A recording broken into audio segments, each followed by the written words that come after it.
Avec nous, Christophe Barbier, sur ce plateau. Fonctionner par ordonnance, ça présente des avantages, mais aussi un certain danger pour l'exécutif. Oui, l'avantage, c'est l'avantage de la rapidité, puisque dès que le Conseil des ministres, vers le 20 septembre, aura validé les ordonnances, elles pourront être appliquées. Alors attention, pour être pérennisées, pour être vraiment valables, eh bien, elles devront être ensuite ratifiées par une loi spéciale au Parlement qui vient tardivement, qui vient plus tard. Donc vous voyez, c'est à la fois rapide et c'est extrêmement complexe. Comme si on avait une délégation en tant qu'exécutif pour changer les règles, mais une délégation sous surveillance. Et puis on l'a vu, procéder par ordonnance, ça comporte un autre risque, qui est un risque politique, eh bien c'est l'accusation de brutalité, l'accusation de passage en force, un peu comme quand on décrète l'urgence dans un vote ou qu'on fait le 49-3. L'ordonnance, c'est une sorte de 49-3 administrativo-étatique. Voilà ce que c'est, voilà la boîte à outils dont Macron, dont Muriel Pénicaud ont voulu se saisir.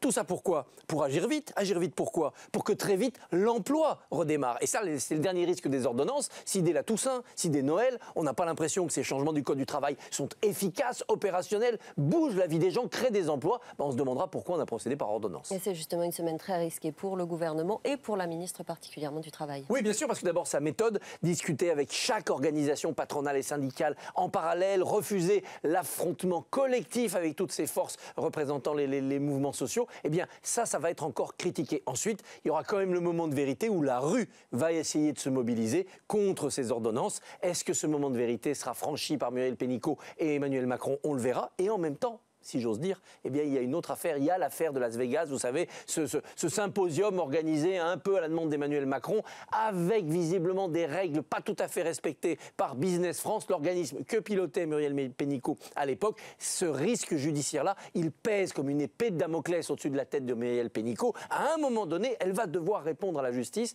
Est-ce que ce sera avant, pendant ou après cette bataille du Code du travail? Seuls les juges le savent.